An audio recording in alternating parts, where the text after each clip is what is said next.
"நீனலாய் வந்தாய்" அப்படிங்கிற டைட்டில்ல தான் நம்ம ஒரு எக்ஸலண்ட்டான லவ் ஸ்டோரி கேட்டுட்ருக்கோம். அதுக்கு முன்னாடி ஒரு சின்ன சாரி. ஆக்சுவலி நேத்து நான் ஸ்டோரிய 8:30க்கே டவுன்லோட் பண்ணிட்டேன். சம்திங் ஏதோ இன்டர்நெட் இஷ்யூ போல அது டவுன்லோடே ஆகாம இருந்திருக்கு. நானும் கவனிக்கல.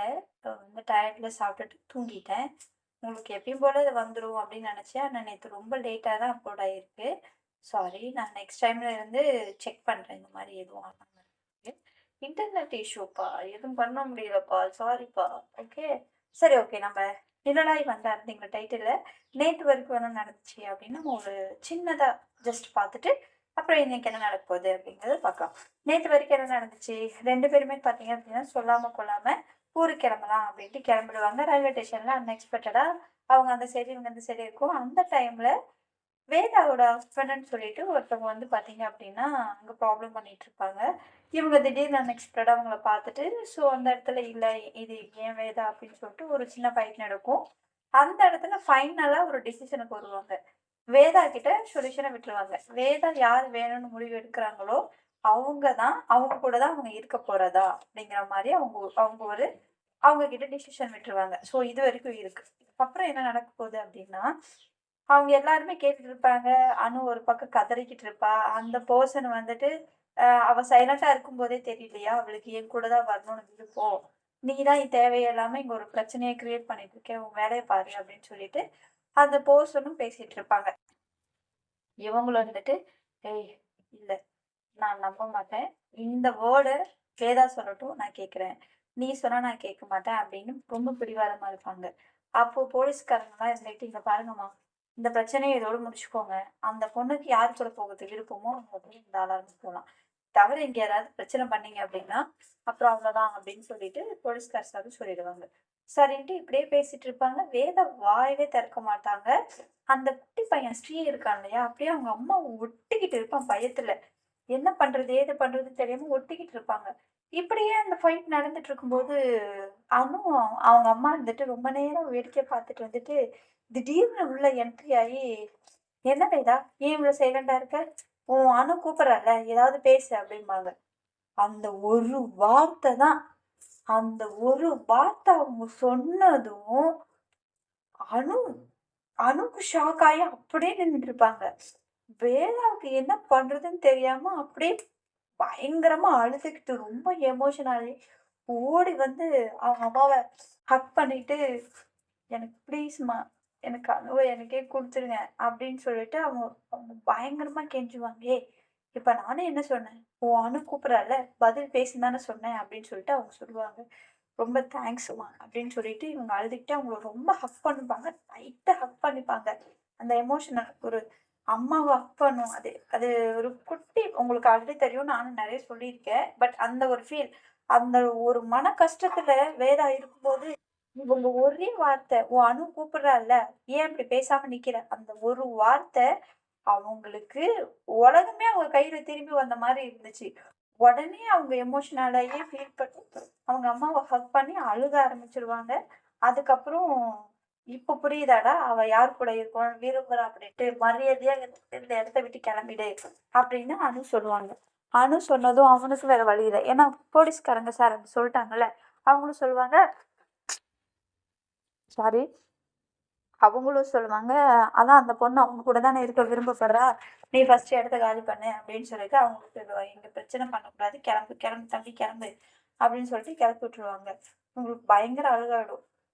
ஸ்ரீயும் அப்பதான் கொஞ்சம் நார்மல் ஆவான். அப்பாடா! அப்படின்ட்டு கொஞ்ச நேரம் "டூட், டூட், டூட்" அப்படின்ட்டு உடனே அங்க தாவுவாங்க. இவங்க 2 பேரும் ஹக் பண்ணி அழுதுட்டு இருப்பாங்க.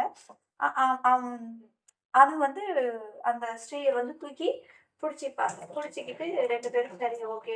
எதுவா இருந்தாலும் நம்ம வீட்டுக்கு போய் பேசிக்கலாம் அப்படின்னு சொல்லிட்டு வீட்டுக்கு கிளம்பலாம் அப்படின்னு சொல்லிட்டு கிளம்புவாங்க. அப்போ அனு இருந்துட்டு, "ஆ என்னம்மா இப்போ நீ நிஜமா தான் சொல்றியா? நான் வேதா கூட போகட்டுமா?" அப்படின்னு சொல்லிட்டு கேட்பாங்க. "ம். அதுதானே நான் முடிவு எடுத்திருக்கேன்" அப்படின்னு சொல்லுவாங்க. "அம்மா" அப்படின்னு சொல்லிட்டு கேட்பாங்க. அங்கே ரயில்வே ஸ்டேஷன்லயே இதெல்லாம் இதெல்லாம் பேசிட்டு இருப்பாங்க. அப்போ வேதா வந்துட்டு உட்கார வச்சு கொஞ்சம் தண்ணி குடுப்பாங்க. ஏன்னா, அவங்களுக்குள்ள ஒரு எமோஷனல் அடங்கி இருந்துச்சுல்ல, அது ஒரு மாதிரி இருக்கும். ஸோ அதனால என்ன பண்ணுவாங்க அப்படின்னா, அண்ணன் வந்துட்டு "நீ ஃபர்ஸ்ட்டு உட்காரு, கொஞ்சம் தண்ணி குடி" அப்படின்னு சொல்லிட்டு அவங்க தண்ணியெல்லாம் குடுத்து உட்கார வச்சுட்டுருப்பாங்க. அப்போ அனு அனு வந்து வேதா பக்கத்துல உட்காந்துட்டு அவங்க கைய பிடிச்சுட்டு, "இங்க பாரு வேதா, நான் இருக்கேன். ப்ளீஸ் எதுக்காகவும் ஃபீல் பண்ணாத" அப்படின்னு சொல்லிட்டு அவங்க சொல்லுவாங்க. அப்போ அவங்க அம்மா இருந்துட்டு, "என்னதான் நடக்குது இங்க?" அப்படின்னு சொல்லிட்டு அவங்க கேட்பாங்க. அப்போ வேதா சொல்லுவாங்க, அவங்க "என் ஹஸ்பண்ட் இல்ல, என் மாமா" அப்படின்னு சொல்லுவாங்க. "என்ன?" அப்படின்னு சொல்லிட்டு ஒரு ரியாக்ஷன் தருவாங்க. அனு அவங்க அம்மாவும் ஒரு ரியாக்ஷன் குடுத்துட்டு, அப்ப சொல்லுவாங்க, "எனக்கு மேரேஜ் பண்ணிட்டாங்க. நான் ஏஜ் அட்டெண்ட் பண்ண கொஞ்ச நாள்லயே எங்க ஊர்ல மேரேஜ் பண்ணிட்டாங்க. என்னோட ஊர் ஒரு கிராமம் தான். அந்த ஊர்ல வந்து ஏஜ் அட்டெண்ட் பண்ணிட்டாங்க அப்படின்னாலே, உடனே மேரேஜ் பண்ணி வச்சிடணும் அப்படின்னு ஒரு ரூல்ஸ். எங்க பாட்டி இருக்காங்க இல்லையா? ஸோ எங்க பாட்டி வந்து அத தான் ஃபாலோ பண்ணிட்டு இருந்தாங்க அப்படிங்கிறதுனால, எங்க அம்மாவும் பார்த்தீங்க அப்படின்னா, எனக்கு மேரேஜ் பண்ணி வச்சுட்டாங்க. மேரேஜ் பண்ணி கொஞ்ச நாள் கூட இல்ல. ஒரு 2, 3 மாசத்துலயே பார்த்தீங்க அப்படின்னா, என்னோட ஹஸ்பண்ட் ஒரு ஆக்சிடென்ட்ல இறந்துட்டாரு. எனக்கு அப்போ ஒரு 20, 23 அந்த வயசு தான் இருக்கும். அந்த வயசுல எனக்கு மேரேஜ் பண்ணி வச்சுட்டாங்க அப்படின்னு சொல்லுவாங்க. அவங்க அப்பா வேதா வந்து சொல்லிட்டுருப்பாங்க. அப்போ "என்ன சொல்ற நீ?" அப்படின்னு சொல்லிட்டு 2 பேருமே, அதாவது அனு அவங்க அம்மாவுமே இன்ட்ரெஸ்டிங்கா அவங்க வேதா சொல்றத கேட்டுட்டுருப்பாங்க. அப்போ வேதா என்ன சொல்லுவாங்க அப்படின்னா, "சின்ன வயசுலயே எனக்கு சீக்கிரமாவே மேரேஜ் பண்ணிட்டாங்க. 23 இயர்ஸ்லயே மேரேஜ் பண்ணிட்டாங்க. மேரேஜ் பண்ண கொஞ்ச நாள்லயே அவங்க இறந்துட்டாங்க. அவங்க இறந்ததுக்கப்புறம் நான் எங்க வீட்டுக்கு போயிட்டேன். எங்க வீடு தான் எல்லாம் இருக்கும்னு சொல்லிட்டு." ஆனா, அம் எங்க ஹஸ்பண்டோடைய வீட்ல வந்துட்டு இல்ல. அவர் இருந்தாலும் இல்லனாலும் நீ எங்க கூட தான் இங்க இருக்கணும். எங்க அம்மா வீட்டுக்கெல்லாம் நீ போக்கூடாது அப்படின்னு சொல்லிட்டு அவங்க வந்து கூட்டிட்டு போயிட்டாங்க. அவங்க கூட்டிட்டு போனதுக்கப்புறம் அவங்க வீட்லலாம் ஓகே தான். ஆனா ஒவ்வொரு நாளும் அவங்க பேசுற பேச்செல்லாம் எனக்கு கஷ்டமா இருந்துச்சு. நீ என் பையன் லைஃப்ல வந்ததுக்கப்புறம் தான் என் பையன் இறந்துட்டான். என் பையன நீ தான் கொன்னுட்ட அப்படின்னு ஒரு சைடு இவங்க பேச ஆரம்பிச்சுட்டாங்க. இன்னொரு சைடு பார்த்தீங்க அப்படின்னா, அந்த பையனுடைய அண்ணா. அந்த அண்ணாவுக்கு மேரேஜ் ஆகல. அவருக்கு ரொம்ப நாளாவே வேதா மேல ஒரு கண்ணு. ஸோ அவன் என்ன பண்ண ஆரம்பிச்சுட்டான், இதுதான் சான்ஸு அப்படின்னு சொல்லிட்டு, அவள டார்ச்சர் பண்ண ஆரம்பிச்சுட்டான். ஸோ டார்ச்சர் பண்ண ஆரம்பிச்சதுனால இவன் என்ன பண்ணான், கொஞ்ச நாள் பொறுத்து பொறுத்து பார்த்தான். அவங்க வீட்லலாம் சொல்லி பார்த்தாங்க. அவங்க வீட்லயும் பார்த்தீங்க அப்படின்னா, யாரும் கன்சல்ட் பண்ணிக்கிற மாரி தெரியல. "இங்க பாரும்மா, அதுதான் உங்க வீடு. நீ அங்க தான் இருக்கணும். சரியா தப்போ, உனக்குன்னு ஒரு வாழ்க்கை இருக்குல்ல, அங்க தான் பார்க்கணும்" அப்படின்னு சொல்லிட்டு இவங்க சொல்லுவாங்க. ஆக்சுவலி அந்த டைம்ல இவங்க வந்து கன்சீவ் ஆயிடுவாங்க. கன்சீவ் ஆனது பார்த்தீங்க அப்படின்னா, பெருசா யார்கிட்டயும் சொல்ல மாட்டாங்க. அதான் அவங்க ஹஸ்பண்ட் இறந்துடுவாங்கல்ல. அதனால யார்கிட்டயும் சொல்ல மாட்டாங்க. இங்க இவ்ளோ ப்ராப்ளம்ஸ் இருக்கும்போது, இந்த ப்ராப்ளம்ஸ்ல கன்சீவ் ஆயிருக்கேன் அப்படிங்கிறது வேற எப்படி அவங்க சொல்றது? அப்படிங்கிற அந்த ஒரு தாட்ல யாருகிட்டயும் எதுவும் சொல்ல மாட்டாங்க. அவங்க அம்மா வந்து அனுக்கு ரொம்ப வேதாவுக்கு ரொம்ப பிடிக்கும். வேதாவோட அம்மாவுக்கு வேதான்னா அவ்ளோ பிடிக்கும். அதனால இல்ல என் பொண்ணு இதுக்கு மேல இங்க இருக்க வேணாம். நான் கூட்டு போறேன்னு வந்து அவங்க வீட்ல எவ்வளவோ பேசுவாங்க. ஆனா ஊர் மக்கள் எல்லாம் யாரும் எதுவும் ஒத்துக்க மாட்டாங்க. ஊருக்காக பயந்து, பேருக்காக பயந்து, இல்ல என் பொண்ணு நான் கூட்டிட்டு போறேன்னு சொல்லும்போது, இல்ல இல்ல என்ன இருந்தாலும் இவங்க வந்து பெரிய வீட்டு மருமக. அவங்க இங்க தான் இருக்கணும் அப்படின்னு சொல்லிட்டு ஊர்ல இருக்கிறவங்கலாம் சொல்லிடுவாங்க. இவங்களால எதுவும் பண்ண முடியாது. இவங்களும் அழுதுகிட்டே பார்த்தீங்க அப்படின்னா, அங்கருந்து கிளம்பி போயிடுவாங்க. வேதா வந்து கதறுவாங்க, "அம்மா போகாதீங்க. அம்மா என்னை விட்டு போகாதீங்கன்னு" கதறுவாங்க. பட் அவங்களால எதுவும் பண்ண முடியல. அவங்க அம்மாவும் விட்டுட்டு போயிடுவாங்க. இங்க அவங்களுக்கு வெளியில பார்க்கும்போது வேதாவ ரொம்ப நல்லா பார்த்துக்கிற மாரி இருக்கும். உள்ளுக்குள்ள அவ்ளோ டார்ச்சர் அனுபவிப்பாங்க வேதா. இதுல கன்சீவா வேற இருப்பாங்க. கொஞ்ச நாள்ல வந்து பார்த்தீங்கன்னா, அவங்களுக்கு ஸ்டொமக் கன்சீவா இருக்கிறது ஒரு நாளைக்கு மேல மறைச்சு வைக்க முடியாது இல்லையா? ஸோ அவங்க வீட்ல வந்து சொல்லுவாங்க, இந்த மாரி கன்சீவா இருக்காங்க அப்படின்ட்டு. கன்சீவா இருக்காங்க அப்படின்னு தெரிஞ்சதும், தன்னோட பையனுடைய குழந்தை தானே கன்சீவா இருக்கிறது. ஸோ அவங்க என்ன பண்ணியிருக்கணும், வேதாவ இன்னும் ரொம்ப நல்லா பார்த்துட்டு இருந்திருக்கணும். ஆனா, அவங்க என்ன பண்ணாங்கன்னா, என் பையன கொன்னுட்டு இன்னைக்கு வேற யாரோ ஒரு பையனுடைய இவங்க எல்லாருமே வேதா வந்து ரொம்ப தப்பா பேச ஆரம்பிச்சுருவாங்க. என் பையனே இறந்துட்டான். அப்புறம் எப்படி நீ கன்சீவ் ஆன? யாரு கூட? இந்த மாரி ரொம்ப தப்பு தப்பா வேதா வந்து பேச ஆரம்பிச்சுட்டாங்க. உங்களுக்கு தெரியும் இல்லையா? ஹஸ்பண்ட் இல்லாம ஒரு பொண்ணு வளரணும், இருக்கணும். ஐ மீன் மேரேஜ் ஆனவங்க நான் சொல்றேன். இருக்கணும் அப்படின்னா, அது எவ்வளோ கொடுமையா இருக்கும்னு உங்களுக்கு தெரியும். அதுவும் சொல்லவே தேவையில்ல. ஹஸ்பண்ட் இறந்ததுக்கு அப்புறம் இவ கன்சீவா இருக்காங்க அப்படிங்கிற விஷயம் அவங்க எல்லாருக்கும் தெரிய வரும்போது அது இன்னும் கொடுமை. அவங்களோட வார்த்தைகள் எல்லாம் கேட்கவே முடியாது. இருக்கவே வேணாம் அப்படிங்கிற ஒரு ஒரு சூழ்நிலைக்கு வந்துரும். வேதாவுடைய கிட்டத்தட்ட அவங்களோட சிச்சுவேஷனும் அப்படிதான் இருந்துச்சு. இத அவங்க வீட்ல சொல்லி, அப்போ வந்து இவங்க என்ன பண்ணாங்க, வேதாவ நீ சம்திங் சம்திங் வேர்ட்ஸ் எல்லாம் பேசி, "நீ சரியானவ கிடையாது. நீ ஃபர்ஸ்ட் இங்க இருந்து போ" அப்படின்னு சொல்லிட்டு, அவள வீட்ட விட்டு வெளிய தள்ளிடுவாங்க. ஸோ வெளில தள்ளனதுக்கப்புறம் அவங்க என்ன பண்ணுவாங்க அப்படின்னா, அங்கருந்து அவங்க அம்மா வீட்டுக்கு போவாங்க. அவங்க அம்மா வீட்டுக்கு போனோன்னா, அங்கேயுமே பார்த்தீங்க அப்படின்னா, ஏன்னா இவங்க தான் கன்சீவா இருக்கிறது யார்கிட்டயுமே சொல்லலல்ல. சொல்லாம இருந்தாங்க. அந்த டைம்ல கரெக்ட்டா அவங்களுக்கு ஆக்சிடென்ட் ஆயிடுச்சு. ஸோ அவங்க இறந்துட்டாங்க. சொல்லாதனால இவங்க கன்சீவா இருக்காங்க அப்படிங்கிற விஷயம் யாருக்கும் தெரியல. தெரியாதனால அவங்க யார் சொன்னாலும் நம்புற ஐடியாவுல இல்ல. ஸோ எல்லாரும் என்ன பண்ணாங்க, வேதாவ தப்பா பேச ஆரம்பிச்சுட்டாங்க. இன்க்ளூடிங் அவங்க அம்மாவும். அவங்க அம்மாவும் தப்பா பேச ஆரம்பிச்சுட்டாங்க. ஏன்னா ஊருக்குள்ள தான் ஒருத்தன் பைத்தியம் திரிஞ்சிட்டு இருக்கானே, அதுதான் தெரியும் அவங்க எல்லாருக்குமே. வேதா மேல ஒருத்தன் கண்ணா இருக்கான், போகும்போது வரும்போது பார்த்துட்டு இருக்கான். அவங்க வீட்ல ஒருத்தன் இருக்காங்க அப்படிங்கும்போது, ஸோ அவனுக்குமே மேரேஜ் ஆயிடுச்சு. அப்படி இருக்கும்போது இந்த மாதிரி எல்லாம் இருக்கதானே செய்யும். எல்லாருக்குமே அந்த டவுட் இருக்கும் இல்லையா? ஸோ அவங்களுக்குமே பார்த்தீங்க அப்படின்னா அதே டவுட் தான். யாருமே அக்செப்ட் பண்ணிக்கல வேதாவ. இல்ல நீ சரியில்ல. இது எப்படி? இது ரொம்ப தப்பு. நான் உங்கள ஏத்துக்க மாட்டேன் அப்படின்னு அவங்க அம்மா, அப்பாவும் இவங்கள வந்து கைய விட்டுருவாங்க. இல்ல நீ சரி கிடையாது. நீ இங்க வராத. இனிமேல் என் முகத்திலேயே முழிக்காத. அந்த மாரியெல்லாம் திட்டிடுவாங்க வேதாவ. திட்டினதுக்கு அப்புறமா அங்கருந்து வேதா என்ன பண்றதுன்னு தெரியாம அங்கருந்து கிளம்பிடுவாங்க. ஸோ கிளம்பி அங் எங்கேயோ போலாம் அப்படின்ட்டு வருவாங்க. வந்தவங்க ஒருத்தவங்களோட துணையில அதான் ஒரு பாட்டி சொன்னேன் இல்லையா? அந்த பாட்டிய தான் ட்ரெயின்ல பார்ப்பாங்க. அந்த பாட்டிய வந்து அன்எக்ஸ்பெக்டடா எங்கேயோ ஒரு கோயிலுக்கோ எங்கேயோ போயிட்டு வரும்போது ட்ரெயின்ல மீட் பண்ணிட்டு இருப்பாங்க. ட்ரெயின்ல தான் அவங்க 2 பேரும் பேசிப்பாங்க. இந்த மாரி நான் கோயிலுக்கு போயிட்டு வரேம்மா அப்படின்னு சொல்லுவாங்க அந்த பாட்டி. அவங்களுக்கு என்ன பேசுறது, என்ன பண்றதுன்னே தெரியாம அவங்க கிட்ட எல்லாத்தையும் சொல்லுவாங்க. அந்த பாட்டி கிட்ட நடந்த எல்லாத்தையும் சொல்லும்போது, "நீ எதுக்கும் கவலைப்படாத தாயி, நான் உனக்கு இருக்கேன். நீ என் கூட வா. நீ வந்து அங்க தங்கு" அப்படின்னு சொல்லுவாங்க. "இல்ல, எனக்குன்னு யாருமே இல்ல. நான் எப்படி அங்க வர்றது?" அப்படின்னு சொல்லுவாங்க. "நீ எதுவும் பண்ண வேணாம். அங்க இரு. கொஞ்ச நாள் தங்கு. ஒரு வேலைக்கு போ. உனக்கு என்ன பண்ணணும்னு தோணுதோ அது பண்ணு. புள்ளத்தாச்சி புள்ள இப்படியெல்லாம் இருக்கக்கூடாது." அப்படின்னு அவங்க வந்து சொல்லுவாங்க. அப்போ சொல்லும்போது இவங்களுக்குமே ஒரு ஆறுதல் கிடைக்கும். அதனால அந்த பாட்டியோட பேச்சு கேட்டுட்டு அங்க போவாங்க. அங்க போயி அதான் ஹைதராபாத். அங்க போய் ஃபர்ஸ்ட்டு கொஞ்ச நாளைக்கு பார்த்தீங்க அப்படின்னா, அந்த பாட்டியோட அரவணைப்புல தான் அவங்க இருப்பாங்க. அதுக்கப்புறம் ஸ்ரீ வயித்துக்குள்ள இருக்கும்போதே ஒரு வேலைய தேடி ஒரு வேலைக்கு போயி, ஸோ இவங்களா அதுக்கப்புறம் ஒரு தனியா ஒரு வீடு எடுத்து, அங்க தங்கி டெலிவரி எல்லாமே அந்த பாட்டி தான் பார்ப்பாங்க. டெலிவரி ஆகுற வரைக்குமே வேதா வந்து பார்த்தீங்க அப்படின்னா, அவங்க கூட தான் இருப்பாங்க.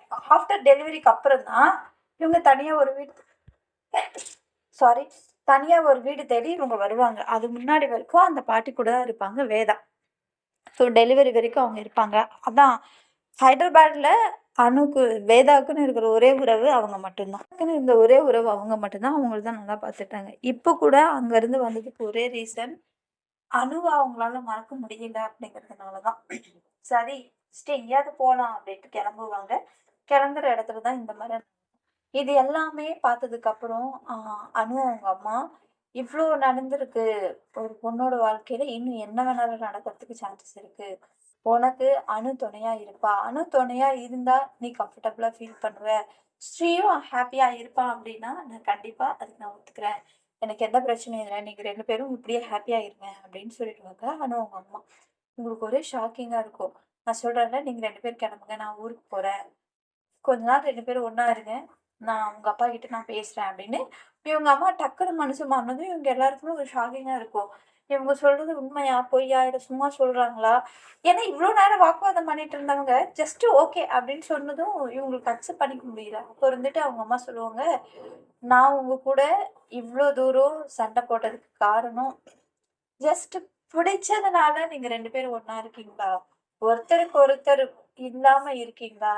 இல்ல ஐ மீன் வேதாவுக்கு வந்து பாத்தீங்கன்னா யாரும் இல்ல அப்படிங்கிறதுனால அணுவ சூஸ் பண்ணாளா?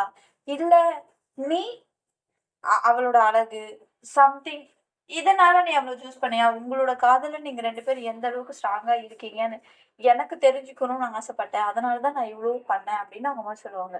உடனே அனுக்கு, "ஏய்! என்னம்மா சொல்ற நீ?" அப்படின்னு சொல்லிட்டு கேட்பாங்க. "ஆமா அனு, ஒரு பொண்ணும் பொண்ணும் சேருது ஒண்ணும் அவ்ளோ ஈஸி கிடையாது. அதுல நெறைய போராட்டம் இருக்கும். நெறைய ஃபைட் இருக்கும். உங்க 2 பேருக்குள்ள இருக்கிற ப்ராப்ளத்தையே உங்களால சால்வ் பண்ணிக்க முடியாத அளவுக்கு நீங்க இருந்தீங்கன்னா, நாளைக்கு வரப்போற ப்ராப்ளத்த நீங்க எப்படி சால்வ் பண்ணுவீங்க? நான் ஓகே சொல்லிட்டேன். ஆனா உங்க அப்பா ஓகே சொல்லுவாருன்னு நீ நினைக்கிறியா? கண்டிப்பா ஓகே சொல்ல மாட்டான். இதோ இன்னைக்கு ஒருத்தன் வந்தானே, அவன விட பல பேர கூட்டிட்டு வந்து உங்க அப்பா நிப்பாரு. கத்தி கருவாடுமாச்சு. அருவாளுமா வந்து நிப்பாரு. அப்போ நீ ஸ்ட்ராங்கா இல்லன்னா, கண்டிப்பா உங்க 2 பேரையுமே பிடிக்கிறதுக்கு வாய்ப்பு இருக்கு. நான் சொன்னதுக்காக நீங்க கிளம்பி வந்த. அவளும் பிரிஞ்சு போலான்னு முடிவு பண்ணா. ஆனா 2 பேரையும் நீங்க பிரிஞ்சதுல ஒரு ரீசன் இருந்துச்சு. அவளோட சந்தோஷமா இருப்பா அப்படின்னா, நான் அவள விட்டு பிரியறேன் அப்படின்னு சொல்லி தான் வேதா பிரிஞ்சா. நீ ஓகே. என்ன என் மேல நீ வச்சிருந்த அன்பு, பாசம், நேசம் இந்த ஒரு ரீசனுக்காக நீ அவள விட்டுட்டு நான் வரேன். ஆனா சொன்னேன், அப்பவும் அவ மேல இருக்கிற அன்புக்கு கொஞ்சம் கூட குறையே இல்ல. அந்த ஒரு வார்த்தையெல்லாம் நீ சொன்ன. எப்பவுமே நான் அவளுக்காக இருப்பேன். அவள தவிர இனி யாருக்காகவும் நான் வாழ மாட்டேன். அப்படிங்கிறதையும் நீ தெளிவா சொன்ன. உங்களுடைய 2 பேரோட அன்பும் ரொம்ப ஸ்ட்ராங்கா இருக்கு. ஸோ ஒரு பெர்சன் வரும்போது கூட எனக்கு சொன்ன அந்த வார்த்தைய காப்பாத்தணும் அப்படிங்கிறதுக்காக, வேதா அவ வாய திறந்து எனக்கு அனு வேணும் அப்படிங்கிறது சொல்லவே இல்ல. நானா சொல்ற வரைக்கும் சொல்லல. உங்க 2 பேரையும் தாண்டி அந்த பையன பாருங்க. அவன் உங்க 2 பேர் கூட இருக்கிற மாரி வேற யாரு கூடயும் இருக்க மாட்டான். அவனோட வாழ்க்கைக்காகவாவது, அவனோட ஃபியூச்சர்ஸ்க்காகவாவது நீங்க 2 பேரும் ஒண்ணா இருக்கணும்னு ஆசைப்படுறேன் அப்படின்னு சொல்றாங்க. கடைசியா அவங்க அம்மா மனசு இறங்குனதுக்கு காரணம் ஸ்ரீ அப்படின்னு தெரிய வருது. ஸோ ஸ்ரீயோட அவனுடைய அந்த ஒரு அந்த பயம், பதட்டம், அவன பார்த்துட்டு தான் அவங்க அம்மா வந்து மனசு இறங்கியிருக்காங்க. ஸ்ரீ வந்து அவங்க அம்மாவுக்கு ரொம்ப பிடிச்சிருக்கு. அவனோட வாழ்க்கை நல்லா இருக்கணும் அப்படின்னா, அந்த மாரி ஒரு பெர்சன் கூட அவன் இருக்கும்போது கண்டிப்பா நல்லா இருக்க மாட்டான். வேதாவும் ஹேப்பியா இருக்க மாட்டா. ஸ்ரீயும் ஹேப்பியா இருக்க மாட்டான். ஸ்ரீயோட வாழ்க்கைக்காக அனு வந்து அவங்க அவங்க வேதாவும் 2 பேரும் ஒண்ணா இருக்கிறதுனாலயும் இவனுக்கு எந்த பிரச்சனையும் இல்ல. அதே மாரி ஸ்ரீயோட வாழ்க்கையும் நல்லா இருக்கும் அப்படிங்கிறதுனால அவங்க அம்மா எந்த பிரச்சனையும் இல்ல. எனக்கு ஸ்ரீ பேரனா இருந்தாலே போதும். நான் ஸ்ரீயே என் பேரனாவே நான் ஏத்துக்கிறேன் அப்படின்னு சொல்லிட்டு அவங்க அம்மா சொல்லுவாங்க. ரொம்ப ஹாப்பியா இருக்கும் அந்த 3 பேருக்கும். சரி நீங்க கிளம்புங்க. நான் ஊருக்கு போறேன். நான் இத பத்தி உங்க அப்பா கிட்ட பேசுறேன் அப்படின்னு சொல்லுவாங்க. அம்மா அப்படின்னு சொல்லுவாங்க அப்பா. நான் உங்க அப்பா கிட்ட பேசுறேன். அது வரைக்கும் நீங்க 2 பேரும் இங்கே இருங்க. வேதாவ பத்திரமா பார்த்துக்கோ அப்படின்னு சொல்லிட்டு அவங்க அம்மாவும் கிளம்பிடுவாங்க. அங்க இருந்து கிளம்பலாம் அப்படின்ட்டு. வேதாவுக்கும் அனுவுக்கும் அவ்வளோ சந்தோஷமா இருக்கும். அண்ட் அதை விட சந்தோஷம் ஸ்ரீக்கு. பாட்டி ரொம்ப தேங்க்ஸ் பாட்டி அப்படின்னு சொல்லிட்டு ரொம்ப ஹெல்ப் பண்ணுவான். என் டியூட எனக்கே கொடுத்துட்டீங்க தேங்க்யூ அப்படின்னு சொல்லிட்டு அவன் வந்து அந்த பாட்டியை ரொம்ப ஹெல்ப் பண்ணியிருப்பான். வேதாவும் அனுவும் 3 பேருமே வேதா, அனு அந்த அந்த கை 3 பேருமே சேர்ந்து அவங்க அம்மாவை நல்லா டைட் ஹக் பண்ணிக்கிட்டு ரொம்ப தேங்க்ஸ்மான்னு சொல்லிட்டு நல்லா அழுதுருவாங்க அனு வந்து வேதாவும். அதுக்கப்புறமா பார்த்தீங்க அப்படின்னா உங்க வீட்டில் ஒரு பையனை பார்த்து கல்யாணம் பண்ணி வச்சுட்டாங்க. அவங்க இறந்துட்டாங்க. ஸோ இதெல்லாம் ஓகே. பட் இதில் அனு மேலே எப்படி உனக்கு பாசம் வந்துச்சு? அனு மேலே எப்படி உனக்கு அனு எப்படி இவ்வளோ பிடிச்சிச்சு அப்படின்னு சொல்லிட்டு அவங்க அம்மா கேட்பாங்க. அப்போது அனு சொல்லுவாங்க, வேதா சொல்லுவாங்க, இந்த உலகத்தில் எப்போ யார் மேலே எப்படி எப்படி லவ் வரும்னு யாருக்கும் தெரியாதுல்லம்மா. நானும் அப்படிதான். எனக்கும் அப்படிதான். அனு மேலே எனக்கு வந்த இந்த ஃபீலிங் இப்போ வரைக்கும் எனக்கு யார் மேலேயும் வந்ததில்ல. இத்தனை வருஷமா நான் தனியா இருந்திருக்கேன். நானும் நெறைய பேர்கிட்ட பேசியிருக்கேன், பழகியிருக்கேன். பட் அனு மேல வந்த அந்த ஃபீலிங் வேற யார் மேலயும் வந்ததில்லம்மா எனக்கு. இதுக்கப்புறம் வரும்னும் எனக்கு தோணல. ஏன்னா எனக்கு அனுவ அவ்ளோ பிடிச்சிருக்கு. ஏன் பிடிச்சிருக்கு? எதனால பிடிச்சிருக்குன்னு எந்த காரணமும் எனக்கு தெரியாது. எனக்கு தெரியவும் வேண்டான்னு நான் நெனைக்கிறேன். ஆனா அவ கூட நான் இருக்கும்போது, அவ கூட இருக்கிற ஒவ்வொரு நிமிஷமும் நான் அவ்ளோ ஹேப்பியா இருக்கேன். அவ்ளோ சந்தோஷமா இருக்கேன். அதுக்கு ரீசன் என்ன ஏதுன்னு எனக்கு எதுவும் தெரியாதும்மா. ஆனா, அவ கூட இருக்கும்போது மட்டும் நான் அவ்ளோ சந்தோஷமா இருக்கேன். நான் இவ்ளோ சந்தோஷமா இருக்கேன்னா, அதுக்கு காரணமே அவ தாம்மா. அவ என் லைஃப்ல வந்ததுக்கப்புறம் நான் என்னையே மறந்து நான் இருந்திருக்கேன். அவ்ளோ ஹேப்பியா இருந்திருக்கேன். நானும் சிரிப்பேனா அப்படிங்கிறது, என் சிரிப்பையே நான் தொலைச்சிட்டேன். என்னோட சந்தோஷத்தையே நான் தொலைச்சிட்டேன். அணு வந்ததுக்கு அப்புறம் தான் என்னோட சந்தோஷம் மீண்டும் எனக்கு கிடைச்ச மாரி நான் ஃபீல் பண்ணேம்மா. அதுக்கு முன்னாடி வரைக்கும் அணுவ பத்தி எனக்கு எதுவும் தெரியாது. அண்ட் அணு மாரி என் லைஃப்ல யாரும் வரவும் இல்ல. என் ஃப்ரெண்டு ஒருத்தி வருவா. எப்பயாச்சும் வந்து என்ன பாப்பா, போவா. பட் அவ கூட இருக்கும்போது கூட நான் பை த ஹார்ட் ஃபுல்லா சந்தோஷமா இருந்தேனா அப்படின்னு கேட்டா, நிச்சயமா இல்லவே இல்ல. என்னால வேற யாரு கூடயும் நார்மலா கூட பேச முடியல. அனு என் லைஃப்ல வந்ததுக்கப்புறம், அவ கூட நான் ரொம்ப ஹேப்பியா இருக்கேன். அவ கூட நான் நெறைய பேசுறேன், நெறைய சிரிக்கிறேன், நெறைய சந்தோஷமா இருக்கேன். எனக்கு தெரியலம்மா, அனு மேல ஏன் எனக்கு இந்த மாரி ஒரு ஃபீல் இருக்கு. இதுக்கு முன்னாடி வரைக்கும் ஒரு பையன பார்த்து எனக்கு கல்யாணம் பண்ணி வச்சாங்க. அதுக்கப்புறம் என் லைஃப்ல எத்தனையோ பேர் எனக்கு ட்ரை பண்ணாங்க. பட் என்னால யாரையும் அக்செப்ட் பண்ணிக்க முடியலம்மா. ஆனா என்னால அனுவ ஃபுல்லா அக்செப்ட் பண்ணிக்க முடியுது. அது ஏனோ எனக்கு தெரியல. மேபி இந்த ஸ்டேஜில தான் என்னோட உண்மையான காதல் நான் ரியலைஸ் பண்ணியிருக்கனோ என்னவோ! அப்டின்ட்டு அவங்க அம்மா பேசுவாங்க. ம். ஓகே. புரியுது. சரி ஓகே. நீங்க 2 பேரும் வீட்டுக்கு கெளம்புங்க அப்டிம்பாங்க.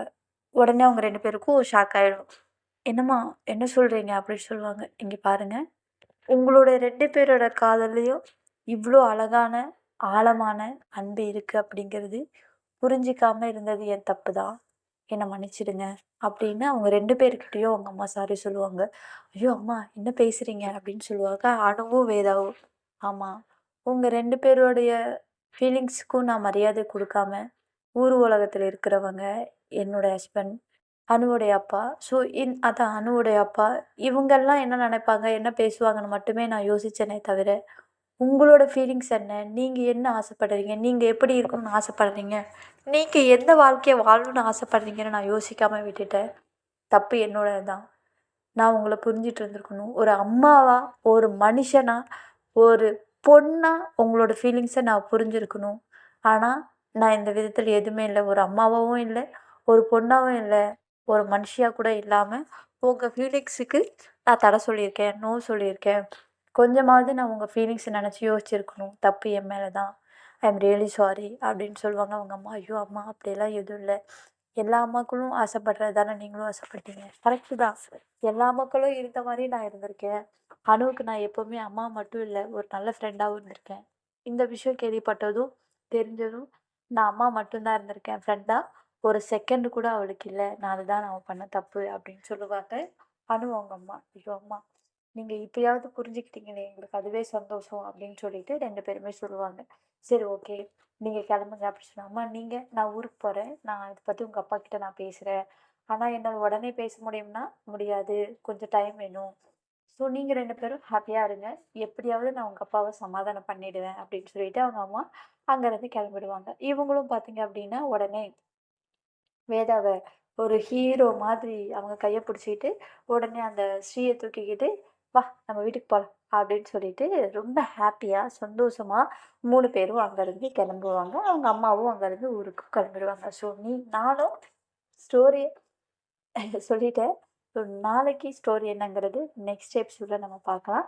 நீங்களும் ஸ்டோரிய கேட்டுட்டு நிம்மதியா தூங்குங்க. மீதி ஸ்டோரி என்னங்கிறத நான் நெக்ஸ்ட் சொல்றேன். எல்லாருமே ஹாப்பியா இருங்க. அதுதான் எனக்கு வேணும். நான் எல்லாரும் ஹாப்பியா இருக்கணும்னு தான் நான் ஆசைப்படுறேன். So at the same time என்னுடைய கொஞ்சம் எனர்ஜெட்டிக் பத்தி கொஞ்சம் யோசிங்க. உங்க சைட்லேருந்து எனக்கு இன்னும் பார்த்தீங்க அப்படின்னா, லைக்ஸ் அண்டு சப்ஸ்கிரைப் கொஞ்சம் கம்மியா தான் வந்துட்டுருக்கு. ஸோ ப்ளீஸ் உங்க சைட்லேருந்து எனக்கு லைக் அண்டு சப்ஸ்கிரைப்ஸ் கொஞ்சம் குடுங்க. நீங்க உங்களோட லைக் அண்ட் சப்ஸ்கிரைப் குடுத்தீங்கன்னா, எனக்கு இன்னும் பூஸ்டப்ஸா இருக்கும். ஸோ நான் இன்னும் கொஞ்சம் எனர்ஜெட்டிக்கா ஸ்டோரிய நான் சொல்லுவேன். ஓகேவா? அட் த சேம் டைம் உங்களோட ஃபீலிங்ஸ் என்ன அப்படிங்கிறத மறக்காம கமெண்ட் பாக்ஸில கமெண்ட் பண்ணுங்க. Okay. Take care. Bye bye. Good night.